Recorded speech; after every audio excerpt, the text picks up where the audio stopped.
What's up, guys? How's everyone doing today? Happy Thursday.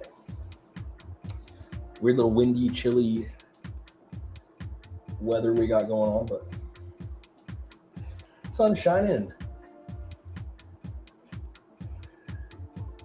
Yeah, that's all for my weather report. All right. IG, looks like you're good to go. Good evening, everyone. I'm Dr. Joaquin Acosta, your guide on this enlightening journey in the ever-evolving world of healthcare. As the CEO of PharmTrue and the passionate host of the Know Your Pharmacist live stream, I'm thrilled to welcome you to our show this beautiful March 7th evening of 2024.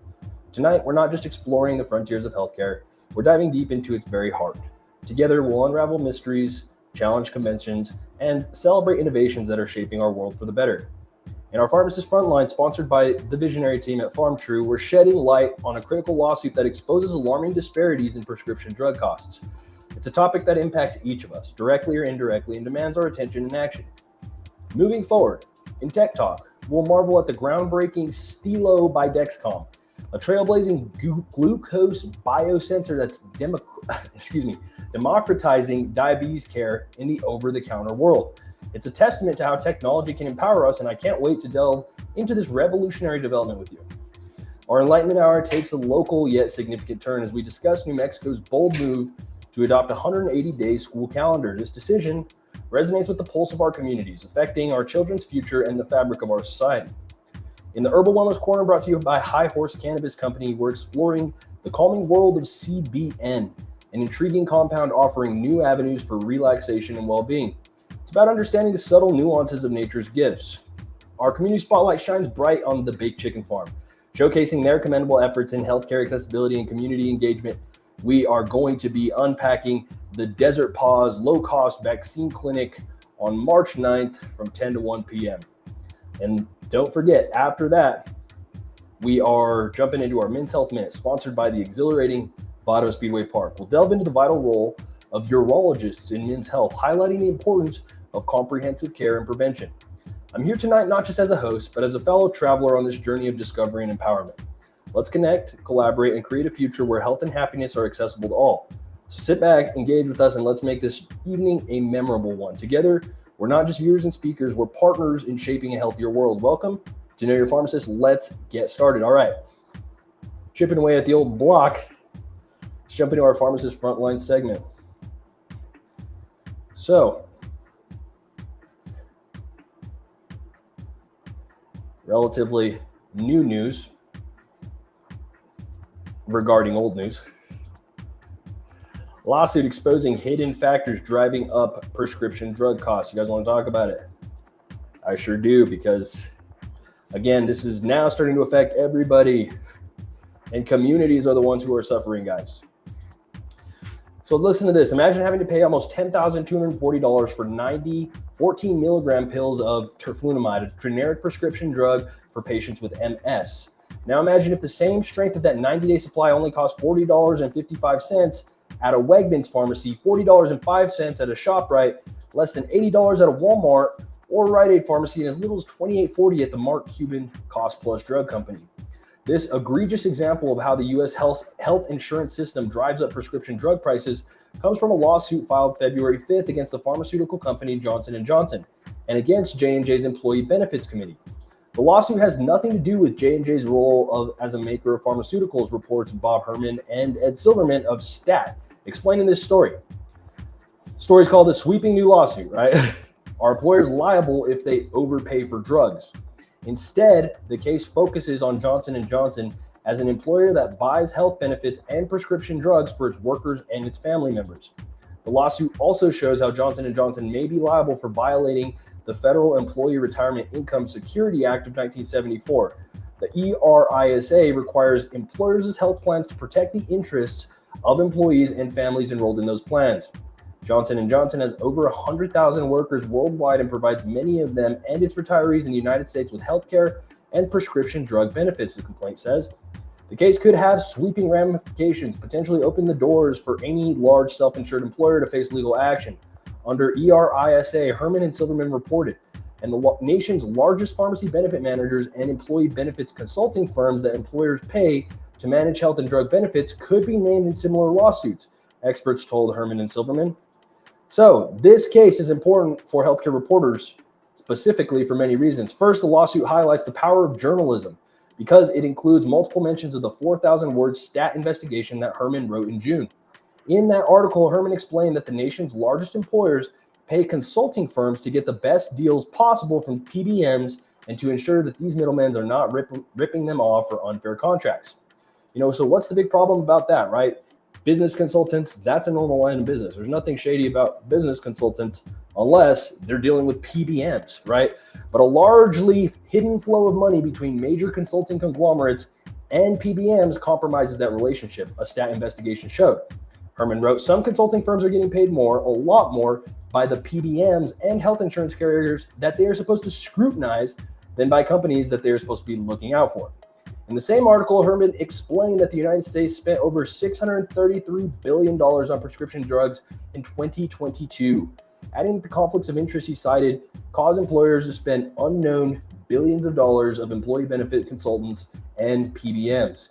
Second, the lawsuit alleges that by mismanaging Johnson & Johnson's prescription drug program, the defendants cost the company's benefit plans and its employees millions in higher payments for prescription drugs, higher premiums, higher deductibles, higher co-insurance, higher co-pays, and resulted in lower wages or limited wage growth. Sound familiar? When employers pay more for healthcare and pharmacy benefits, workers' take-home pay declines and job losses ensue, says Zach Cooper, PhD and Associate Professor of Public Health and Economics at Yale, testifying in June at the U.S. Senate Finance Committee. In January, Caitlin Owens at Axios reported on a study in JAMA Network that showed how the rising costs of health insurance premiums has led to wage stagnation.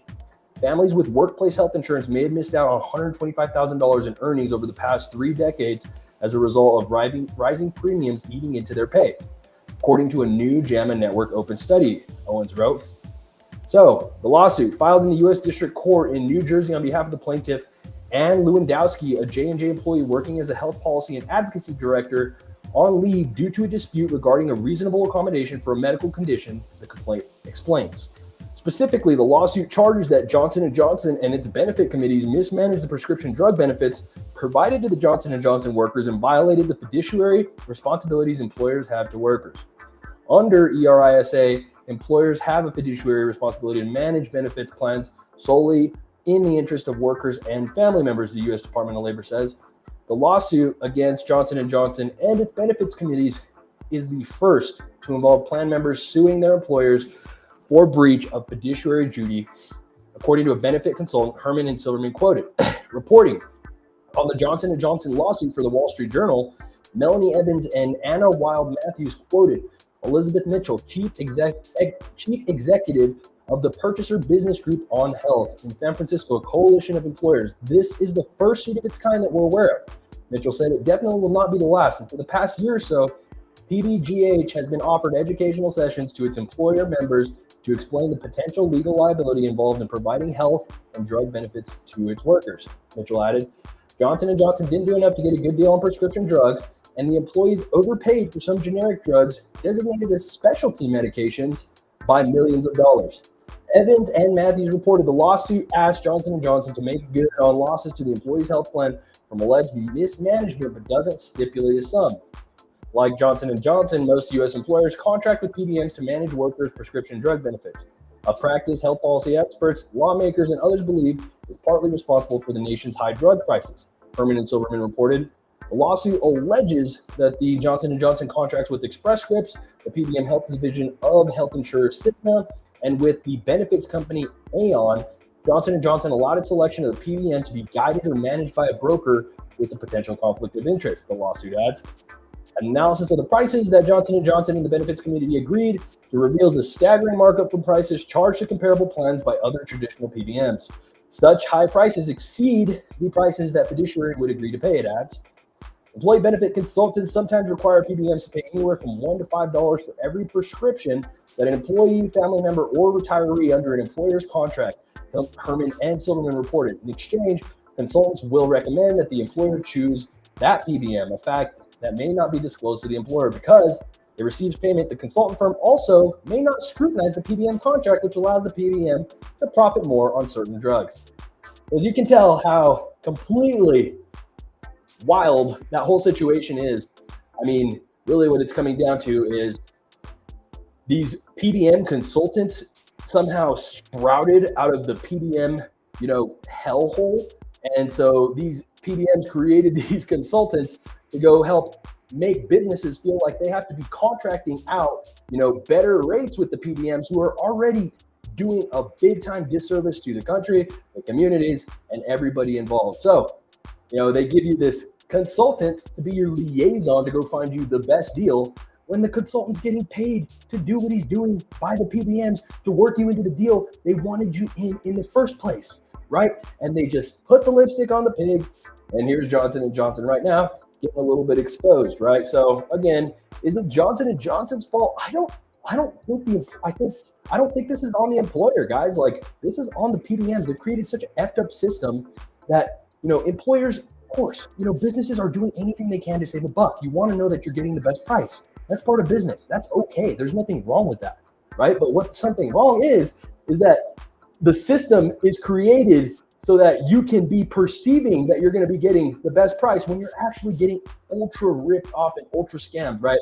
So not only, are these consultants getting super big time funded by the PBMs, are the lobbyists getting funded by the PBMs are just taking money left and right from independent pharmacies, from communities, from insurance, from corporations, whatever it may be. These guys just suck it into the sludge.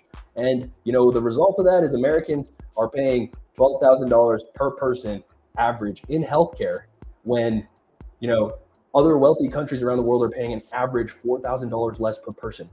That is just sludge money going to these PBMs for doing absolutely nothing. They are worthless. They are literally the most worthless pieces of work here on the entire, United States economy, by all means. And I will, stand on, business with that. So anyways, I'll stop ranting, but I think this is a cool lawsuit. I'm excited to see the future of what this could mean, because PBMs are getting attacked from multiple situations. Mark Cuban's attacking them.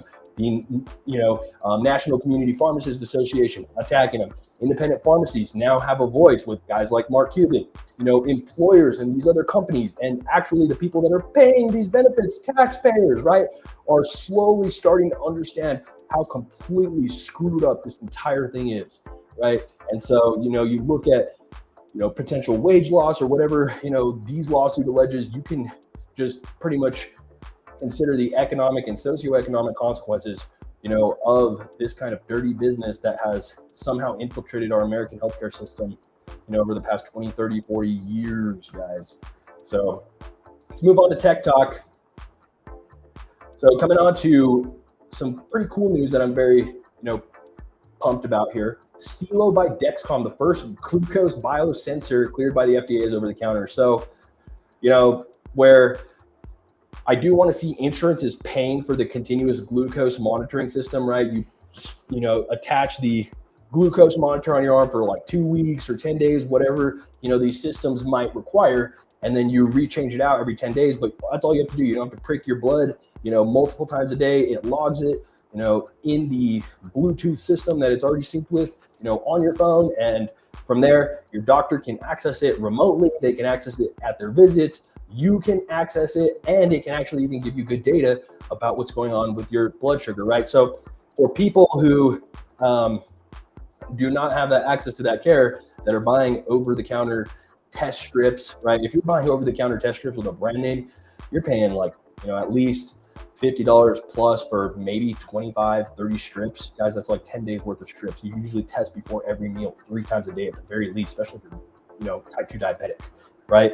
Type 1, right? You're on continuous, you're on an insulin pump. And so again, insurance should be probably covering this technology, but even, to see the Stelo actually getting released, in the over-the-counter shelves, this is pretty awesome. At least those who can afford to purchase it over the counter will be able to have access to that, which does increase the overall access.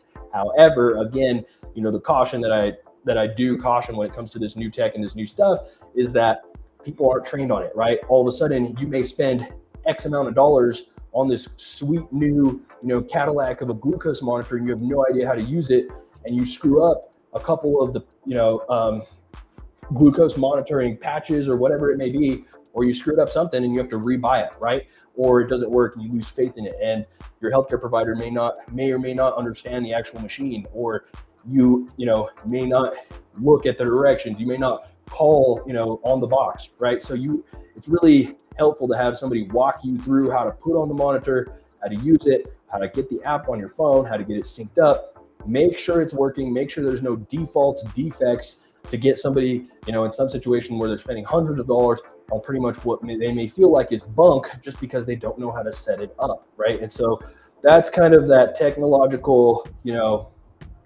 friction that I think does need to be addressed, because I've seen it happen with the continuous glucose monitoring systems, Dexcom, Freestyle, just with patients that are getting it from insurance, right?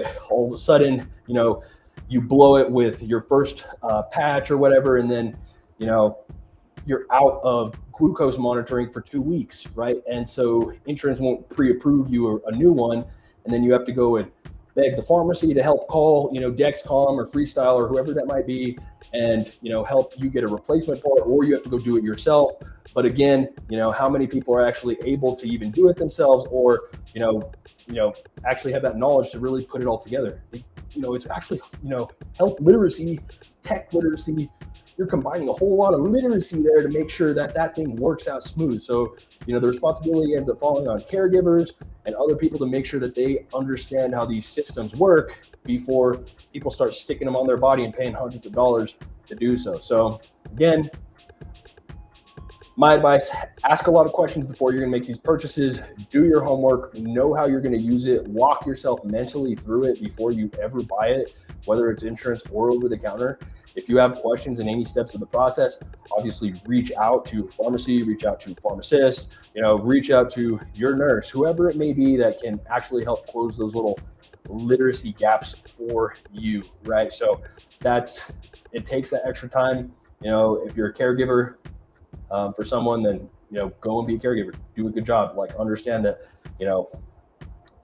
perhaps somebody with type 2 diabetes that, maybe of a senior age, right, is not going to be the most tech savvy, and that shouldn't discourage you from jumping, away from those continuous glucose monitoring systems where you're pricking all day long, because that is not helpful, right? To be on a routine to prick all day long, diabetics end up compensating for the fact that, hey, I know my blood sugar, I know how I feel, I've done this so many times that I know it, and that's cool, it's great, but what about those times when it sneaks up on you and you don't know, right? So that's where the continuous glucose monitoring system just completely, absolutely overrides the efficiency and, the optimization of any other, glucose monitoring systems relative to that. So exciting news in the FDA clearance world. I'm sure we'll be seeing these over the counter pretty soon.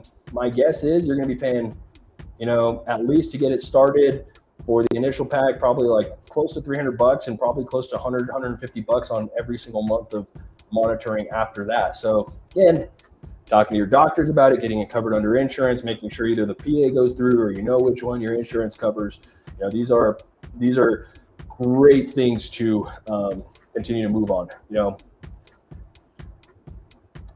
From the pharmacy side, and this is just, pharmacy side, when it comes to data entry and glucose monitoring systems, if you guys understand what I'm talking about here, what a pain in the rear, because, doctors send in, hey, they'll say test strips, glucose monitoring system, and they'll just send in a flat script like that.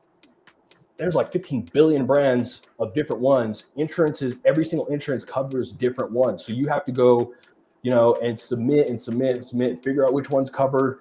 If they're going to cover once a day, twice a day testing, 3 times a day, what that threshold is going to be, regardless of what the doctor even prescribed. Because again, for whatever reason, the insurance is dictating that point of healthcare, right? It should be dictated by the doctors, but it's not. So anyways, the frustration that, your pharmacy, your busy retail pharmacy people, when they get a test script prescription in, all of a sudden they have to work up like 3 or 4 prescriptions. You're having to do Lancets, you're having to do test strips, you're having to do the monitor itself, right? And you're having to actually figure out which ones are covered. And sometimes you'll work up the test strips and then you put in the monitor and the monitor's not covered. You're like, son of a freaking nut, right? Like, how do we fix this? So you have to when you're good at it, you start remember, hey, this insurance plan pays for this. Everybody's on this, in these little segments. And until you start picking up on those patterns, it does become a pain in the butt. Well, right now there's only 3 continuous glucose monitoring systems even out, and available. And if all the major insurance companies could start covering these, I think this would be a lot more beneficial than insurance companies covering GLP-1 agonists that is getting pumped up by Wall Street Journal, and all your stock people want to see more GLP-1s and Ozempic sold everywhere because it's $1,000 a box and everybody's making money and everybody's spending money to do it. But it's just, the people that are really doing it are for cosmetic reasons. Totally cool, but is it really helping in terms of healthcare? Right? So, anyways, in terms of priorities, I think continuous glucose monitoring systems are probably a little bit higher on the weighting scale, but that's just me, just a guy in the back of a room yelling at the mic, right? So, what do I know? All right, so let's jump into New Mexico adopting 180-day school calendar. I don't know what anybody thinks about that. My little girl's like 4 months old, so I don't have any thoughts on this yet, but check this out.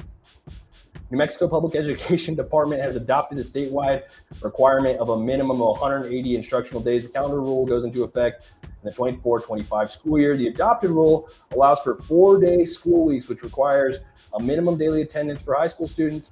High schoolers must attend at least 3.5 instructional hours a day or an equivalent amount of time in an apprenticeship, work-study, dual credit program, job, community service, or similar program. A few schools will be exempt from the 180-day minimum under the adopted rule. Early college high schools will be exempt, as well as some schools determined by the education secretary to showing growth in reading and language arts. In order to equalize instructional time across the state, we have chosen to adopt the 180-day calendar rule, Public Education Secretary Arsenio Romero said in a press release. We must continue to improve student outcomes across the state. Our students deserve better, and that begins with quality instructional time in the classroom. We know this will be a key to turning the tide on academic performance in the state. We all know how academic performance in the state is. I'm a product of the state's academic system, and so are many of my colleagues, right? However, we still do know that our state academic system is among the worst of the worst in the country, right? So anything is better than what we've been doing, right? So let's see if this is actually going to be better, right? So we don't know. Post your thoughts below, guys. If you're a teacher, if you got kids in school, if this affects you more immediately, I'd be curious to hear your take on that and see, what perhaps that means. Hey, Bruce, thanks for saying what's up. How you doing? I hope you're doing well. So let's jump on jumping.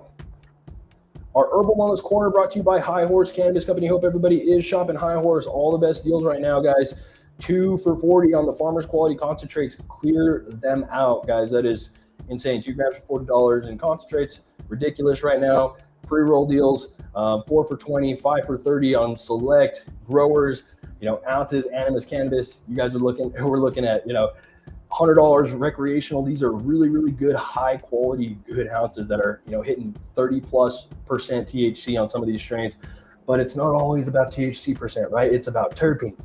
It's about, your other phytocannabinoids, and it's about, do you actually like what you're ingesting? So anyways, don't forget to get your medicine from High Horse. Don't forget to vote SEs. I really implore that you guys give High Horse and myself and my company Farm True all the good juju that you can. Log in, vote SEs. Please do it every single day. You can do it every 12 hours, guys, and be much appreciated. We really want to continue to keep doing the things that we are so very thankful to be able to do in this world. And I'm very grateful for my opportunity to be working with High Horse.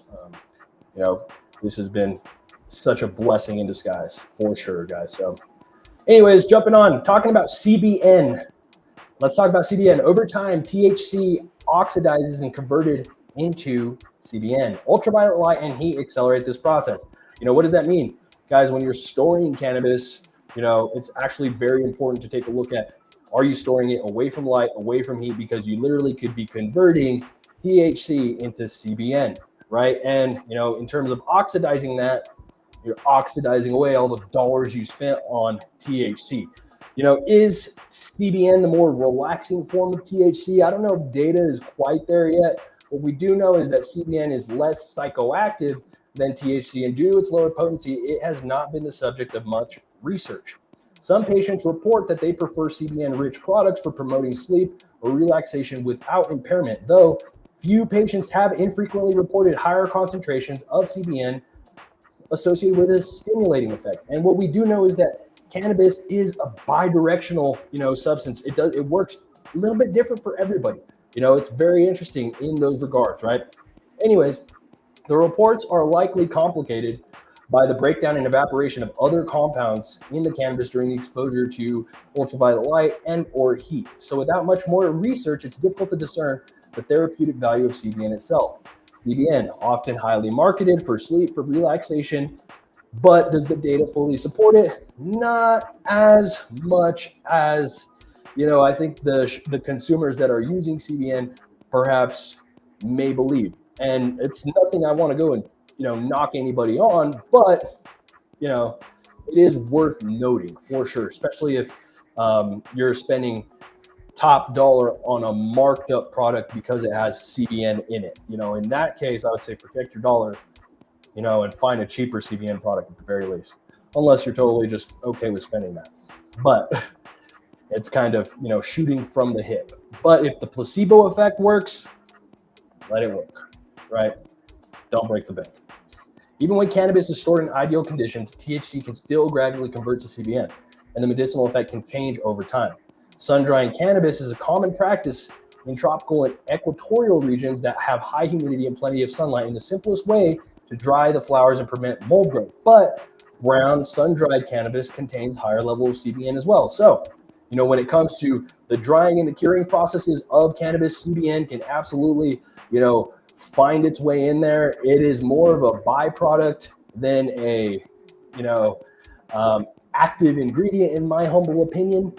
Be careful on the CBN marketing. When in our product, we have a sleep gummy, CBD, CBN, and melatonin.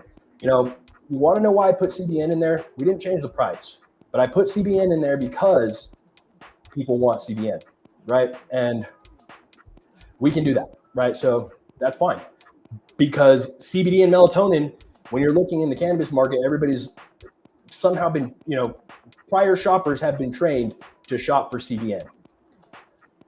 Sometimes you got to give the people what they want. We won't extra charge you though, right? So again, that's what I'm saying.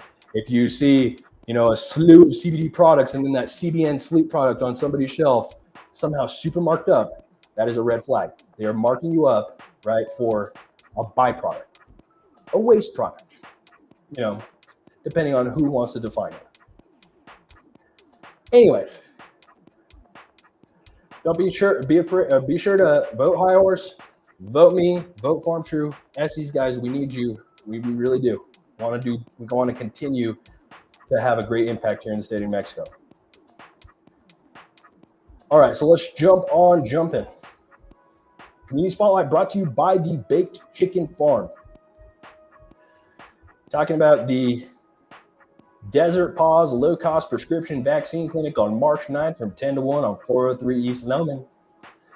We all know that pet vaccinations and pet services are not quite always cheap. So these are awesome things to share, guys. Go get your, pets taken care of. We always, of course, encourage spaying and neutering and all the good stuff, but go save a buck if you haven't gotten your dogs all the rabies shots and all the good stuff that they need.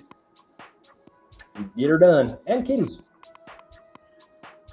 All right, last thing in the Men's Health Minute. Interesting little factoid I just wanted to touch on. The function of urologist as the family doctor for men's health. Has anybody got me on that one? Let's talk about it, right? Men frequently visit the hospital for diseases related to impotence or other male-specific conditions. In light of this, urologists end up playing an important role in the early detection of chronic diseases and are able to help males prevent them. Moreover, urologists play a role for men analogous to that played by gynecologists for women. However, many aspects of the function of physicians in male health can be duplicated across specialties, and limitations may be encountered in professional treatment options for chronic diseases.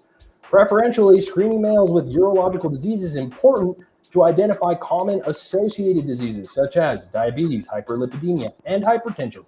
This can be accomplished by performing not only basic physical examinations, including general interviews and measurements of height, weight, waistline, and blood pressure, but by also performing basic lab tests for blood sugar and blood cholesterol levels in patients with impotence and symptoms of lower urinary tract disease. In order to diagnose comorbidities associated with urological conditions, consultation with the relevant department is necessary, but it is nonetheless necessary to suggest lifestyle improvement, dietary changes, and exercise cases involving pre-chronic diseases or patients at a high risk of chronic diseases. Chronic diseases can be prevented with these efforts, and urologists must play the role of the family doctor for men's health in general, rather than being limited to the treatment of urological diseases. This role may provide opportunities to expand the duties of urologists and associated disciplinary boundaries. Basic medical knowledge of chronic diseases is required for the new function, and improvements in male health can be accomplished by interviewing and advising male patients in regards to regular health problems. So, take home point, case in point, men go to the doctor for, when the disco stick isn't working right. That is one of your number one times as a man to want to go to the doctor, aka welcome to the urologist, right? So if that's the only time a guy's going to go to the doctor, the urologist honestly should be really well prepared to work a man up, right? And that's a good take-home point there, as we obviously encourage more doctor's visits, more primary care, and better healthcare access. We see the points though where men actually do go to receive health, like today, right? Yesterday, right? Actual time. So if this is something that can actually have very positive effects. If you're a guy and you're going to go get those things checked, ask those questions to your urologist, right? Ask those questions. If you're a urologist, perhaps take it to heart a little bit more that this might be the only care that this man has received in a really, really long time, right? And you should really do the full workup. Am I a medical doctor? No. But at the same time, as a professional, I would absolutely implore us to explore and acknowledge the fact that, we don't know when we're going to see patients again sometimes, and you got to do what you got to do. And, getting men checked is just what needs to get happening, right? Regardless of the situation. So, urologists, perhaps it's time to take on your shield and put on your sword and really start, fighting for a better way to continue to intervene. And perhaps, those clinics that do have urologists within them, even if you are not the urologist yourself and administration and things like that, can you look at your urology department as a good point of care for, men's health, right? Especially in places with lower healthcare access, such as rural communities. All right, guys, and that's my spiel. Hope everybody has a good Thursday. Hope everybody's loading up for a great Friday.